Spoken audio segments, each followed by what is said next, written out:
Hi there, I'm Brother Merrill, and this is Sunshine for the Soul Inspirational Stories. I appreciate you watching today. I have two great stories that were shared by some of our listeners. I would encourage any of you that have stories that you feel would be inspirational to our listeners to share them in the email that I have listed at the end of this episode. I really appreciate getting those. I also wanted to show off my shirt. I feel very strongly that we need to help our brothers and sisters, some that are in doubt about the Lord's existence or his love for them. Help them know that truly the Lord loves them and that they can find that out for themselves. You can get one if you go to godlovesyouaskhim.com. I appreciate you listening to the stories today. I hope you enjoy them as much as I have enjoyed preparing them. I love these two stories. They're not about people of prominence or position. They are about everyday individuals of faith who lean on the Lord. In their need, the Lord miraculously shares the power of his holy word. I want to thank Craig Libert for sharing this story with us about his great-great-grandfather. It's an amazing experience. Walder C. Libert was born in Spring City, Utah in 1869. He was the son of C.F. Libert and Antoinette Marie Olson Libert. Their family struggled out an existence in central Utah. They worked for years with little success in farming or ranching. First in Spring City, then Levan, Utah. But the harsh climate and droughts allowed them only frustration and many setbacks in their efforts. The family homesteaded a piece of land near the Sevier River and built a makeshift cabin. It was not weatherproof or warm and provided very little protection from the elements for the family. The west wall was made of adobe. The north and the south walls were chinked logs, but there was no east wall. The winds that blow out there blew the dirt off the roof before sod could root and hold it in place, so every storm drenched their belongings. Drought stifled their attempt to grow corn and wheat the first year at their homestead, and the market rendered a bumper crop of hay of little value the following year. They just had sagebrush and greasewood to burn for fuel. Their second winter near Levan was so severe that nearly all of their cattle and horses died. 2 cows seeking shelter in a corral froze to death standing up and did not fall over until spring. The family only saved 1 colt from all their horses and cattle, but they did better with their sheep. At the age of 9, Waldemar and his brother Enoch secured employment with Joseph Bosch, herding sheep in the area. Enoch and Waldemar, out of desperation to provide shelter from the elements, dug a shelter where they could sleep and eat while they looked after the sheep during the winter months. Their clothing offered little protection. Waldemar's outfit consisted of a shirt, a pair of jeans, a pair of wool socks, a pair of leather boots, a vest, a cap, and an old waistcoat of his mother's. They were both missing underwear, mittens, and overshoes. One beautiful early spring day, they had a surprise visit from a neighbor boy that was a friend of theirs, Parley Christensen. And while the boys were occupied, the sheep they were tending strayed off and divided into 2 bunches. When the boys discovered their dilemma, Enoch went after one bunch, while Waldemar went after the other. After getting his bunch into the cedars, Waldemar went to help Enoch. The sun unexpectedly went into an eclipse, and suddenly a frigid wind came up. Their dogs whined from the cold. Waldemar said his mast cap was frozen to his face, and he cried because of the pain. My wife and I went out very near that same area to watch an eclipse a couple of years ago, and I was amazed how cold it got. It cooled off just like nighttime during that eclipse, and this caught those boys completely off guard. In desperation, the young brothers left their sheep and made their way half a mile over a ridge to their camp and their dugout. When they reached the cellar, they were so cold they couldn't even unfold their arms to stoke the fire, so they desperately kicked the embers of the fire for a while for warmth. That day had started out so pleasant that they had not tied their sheep pelts around themselves as they usually did to stave off the cold. The eclipse caught them by surprise and caused temperatures to plummet and the wind to blow. It was a terribly cold night. The next morning, when they went out to see about the sheep, they found 36 of the sheep had frozen to death that night. The Libert family continued to struggle. They attempted some of the first dry farming, but finally abandoned their efforts and moved to Ashley Valley, near Vernal, in 1884. And there they continued farming and established herds of sheep and cattle, along with a few horses. Enoch and Walmer took whatever work they could find. In Walmer's late teens, in December of 1888, he got a cash job hauling grain and merchandise to the Ouray Indian Agency, some 35 miles south of Vernal. Back then, the dirt road followed a windy course down the canyons, over the hills and around obstacles, as it descended towards the Green River. Early that morning, Walmer hitched 4 horses to their heavy wagon. Then he went to the supply yard and loaded sacks of oats and other supplies for the agency. The previous day, a winter storm had brushed by the area, leaving about 4 inches of snow. But that morning had dawned clear and crisp and beautiful. Most of the snow had blown away or melted where it was exposed to the sun the previous afternoon, only leaving patches of snow in the shade of the bushes or rocks. Walmer began the journey as soon as he had secured the load, and coaxed the 4 horses along as they slowly pulled this heavily laden wagon over and around the terrain of the Badlands, leading toward the river. That afternoon, a biting wind began to blow off the Uinta Mountains from the west. At dusk, Walmer made his camp on the Green River at a point known then as Bazer's Bend, near today's Seep Ridge Road. He secured the wagon and unhitched the horses and took them down to the river to water them. But the ice was so thick he could not get at the water. So he went back to camp, built a big fire, and melted snow in a 5-gallon metal bucket and can until he had enough water for the horses. As he ate his supper, a heavy wind blew out of the west. To provide some protection from the cold coming off the mountains, he unloaded several sacks of the oats and laid them up like a wall, so he had a windbreak in a hollow where he would make his bed. He had 2 heavy quilts and interlocked the folds to provide some warmth from these severe conditions. Before he went to bed, he checked that the horses had hay for the night, and he said his prayers and tucked himself into the quilts, fully dressed, hoping for a good night's rest. But it was too cold to sleep. As he lay there around 9 o'clock, he heard a terrible roar approaching from the northeast, rushing down the river valley above him. Now, this area is nestled between the Continental Divide of northern Colorado and the only east-west mountain range in the world, the Uintas. Apparently, a pressure variant from the earlier storm had curled up against the front range of Colorado and combined with the cold north flow. Even today, these fierce canyon winds, though uncommon, are not an unheard-of weather event. Still, when these powerful winds blow off the mountain ranges and down the canyons, they tear off roofs, they uproot trees, and cause extensive damage.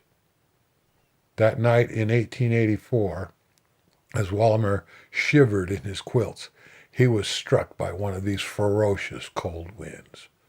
And although he was in a hollow among heavy brush and behind his wall of oat bags, the winds almost tore the quilts from his grasp and pierced through them with their frigid attack.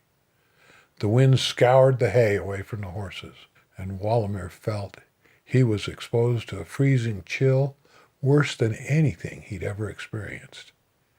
He rose and made sure the horses and supplies were secure. Then he lay down and again attempted to tightly wrap himself in these two heavy quilts. But it felt like this freezing, fierce wind cut through them as if they weren't there. As he tried to ward off the cold, he grew chilled and was soon shaking and shivering from the icy blast of this winter gale. The thought occurred to him as he lay there that he and the animals could very well freeze to death in the extreme conditions that night. As he offered a desperate, silent prayer in his mind, suddenly a voice spoke to him and said, "Why don't you rebuke the wind?" He said that then he had 26 or 28 specific words come into his mind that he was not familiar with. Obediently, he stayed wrapped in his quilt and rose up on his elbow, and though most of the words he had never heard and they were totally unfamiliar to him, they were clear and specific in his mind, and he shouted this rebuke over the wind in the name of the Messiah. The words he spoke were revealed in his mind the very moment he needed them by the Spirit. The words were so plain and powerful that he determined to remember them, and after he said them, he repeated them to himself so he could retain them. He was able to repeat them to himself once. The next time he tried to repeat them, he missed a few words, and when he tried to repeat them again, a few more words were lost. His next effort was a complete failure. As he lay there somewhat frustrated by his inability to retain this powerful phrase, a plain voice said to him, that was the language that Adam spoke.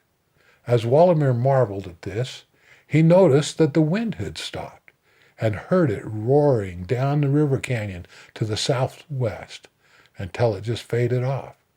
Then a voice said to him, "This is the power of faith." The same spoken of when the Savior said that mountains could be moved by faith. Walder felt truly overcome by these manifestations of the Spirit. He thanked the Lord in prayer for what had been revealed to his mind and the power that he had witnessed and exercised. Somewhat invigorated by this experience, and aware that the horses' hay had been swept away by the ferocious blast of wind, he got up and gave the horses more feed. He then wrapped himself in the two heavy quilts and fell soundly asleep until sunrise. He woke to a frigid, still morning. He got up, grained the horses, and hooked up the team. He ate some breakfast as they drove down to another bend in the river, where he was repeatedly able to lift a large rock over his head and smash a hole through the ice. He watered the horses, and they drove on. At Baser Hill, he found that the horses were unable to pull the heavy load up this steep incline, so he had to unload half of the oats at the bottom and made 2 trips up the hill. He then reloaded and secured the entire shipment and went on to Ouray. When he got there about noon, the merchant said, "Dear me, young man, you must have had a terrible trip. The wind started here last night a little after 9 o'clock and has been blowing a hurricane all night. It just stopped. The thermometer had stood at 14 below zero all night." But Walder had been in a perfect calm all night and along his entire journey. He unloaded, had dinner, and drove home, and there was hardly a breath of wind as he traveled. When he got home about 11 o'clock that night, his mother was waiting up for him. She came out and said, "Goodness, you must have had a dreadful trip, son. A ferocious wind started last night about 9 o'clock and never stopped until just about sundown today. Father said the thermometer has not gone above 12 below zero all day." But after Walder had rebuked the wind, it did not blow where he was, not one moment during that night or anywhere on the rest of the journey. He recorded, "I hardly think age will ever obliterate the sensation that this brought to me, nor could anything be brought to bear that could make me believe that there is not power in faith or communications from the Lord and those on the other side. Let my words go down the stream of time and be a testimony to all our vast families. I ever affirm to the truthfulness of the above incident, the Lord being my helper and witness. And it's signed in his journal by Walder C. Libert.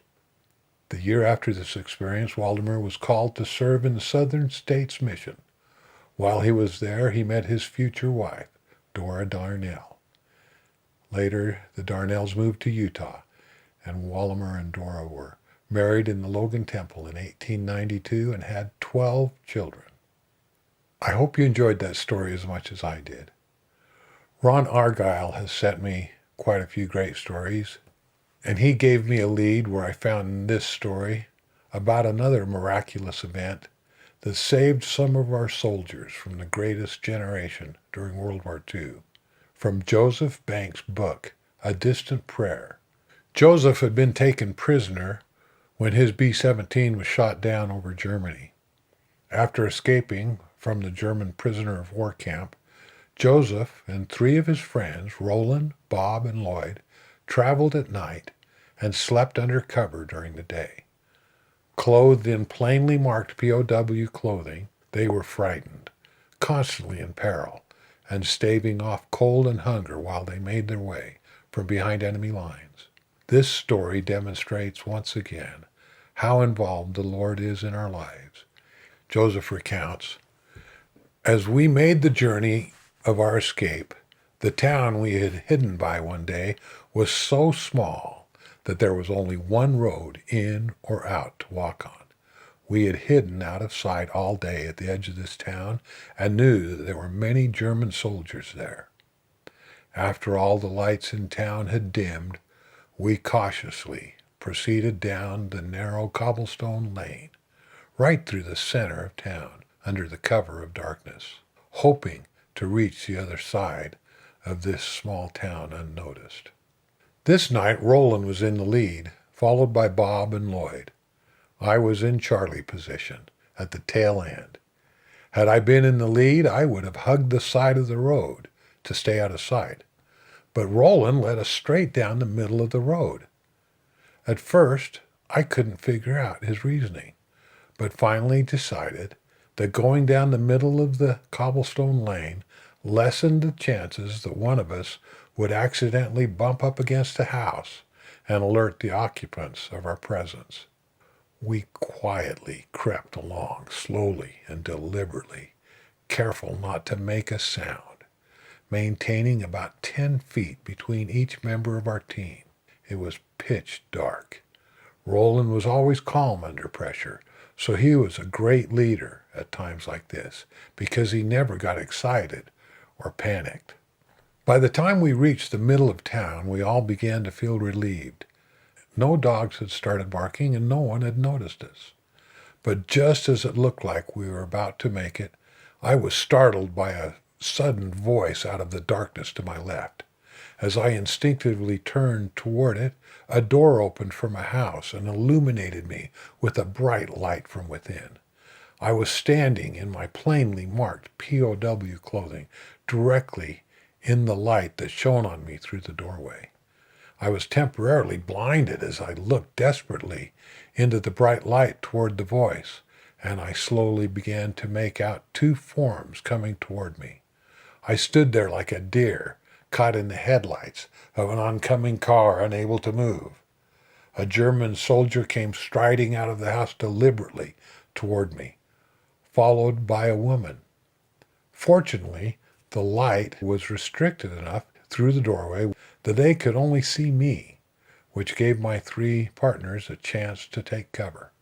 As the soldier drew near me, his shadow shielded my eyes from the glaring light behind him, and I could make out the form of a huge German Panzer tank parked next to the house. As the tank commander and I looked into one another's faces, I could see the excited look in his eyes. Then I saw the Luger in his hand. I stood there frozen, unable to move or even make a sound. I didn't know whether to run, put my hands up, or fall to my knees and beg for mercy.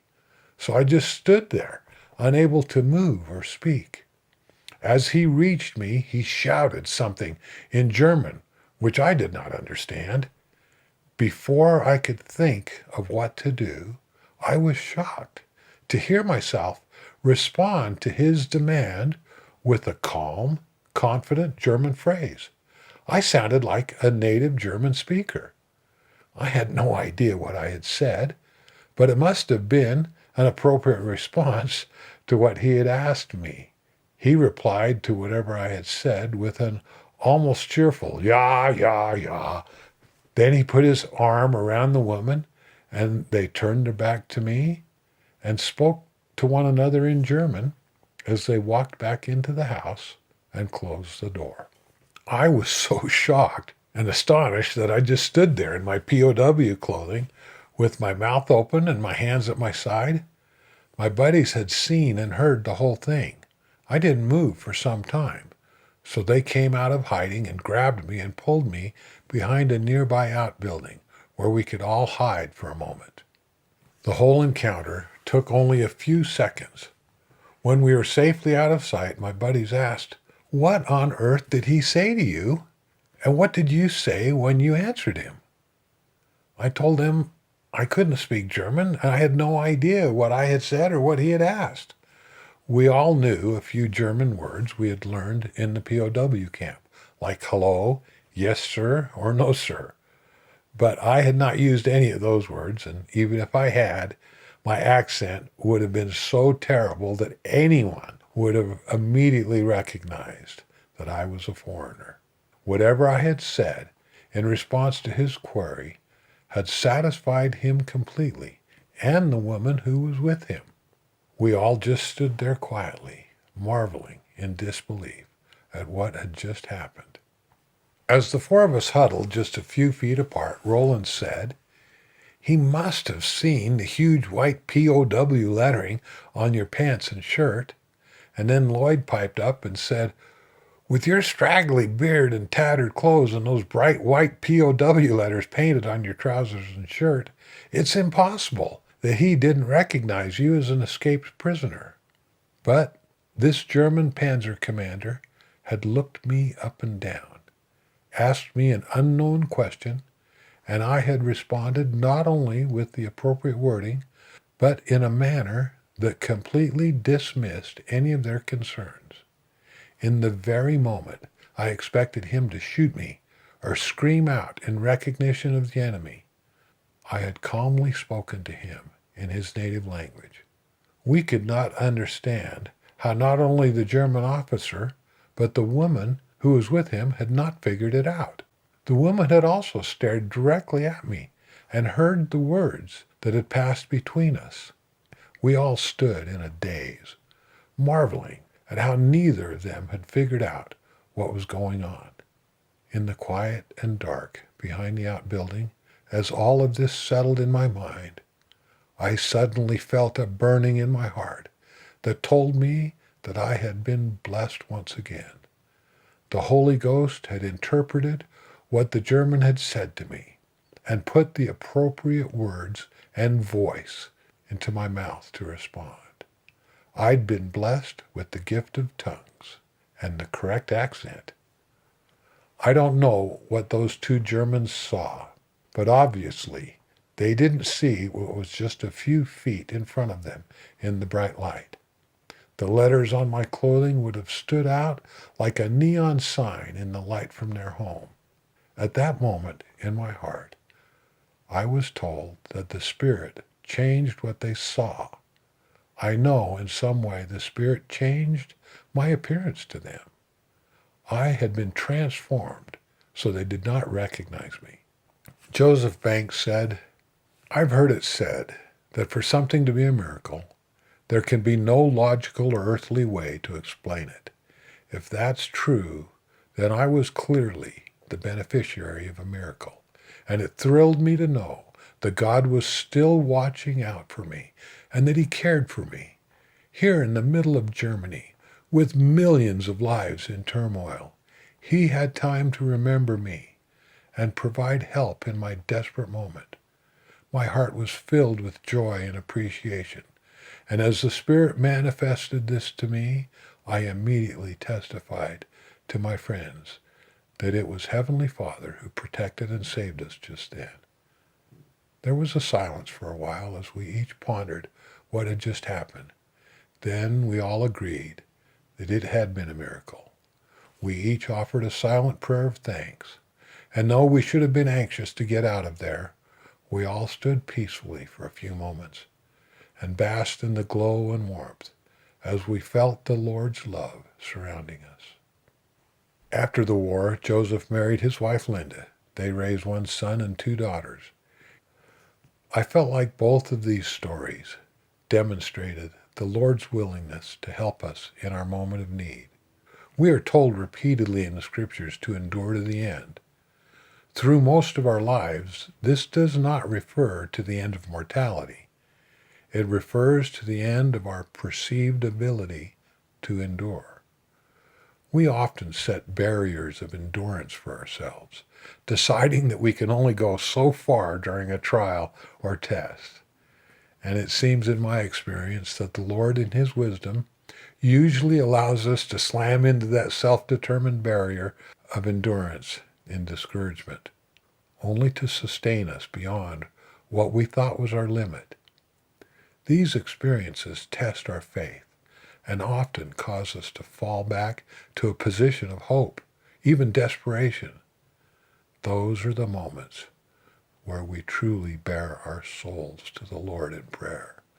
Those are the teaching moments of mortality, thus strengthening and teaching us through our span of time and increasing our faith.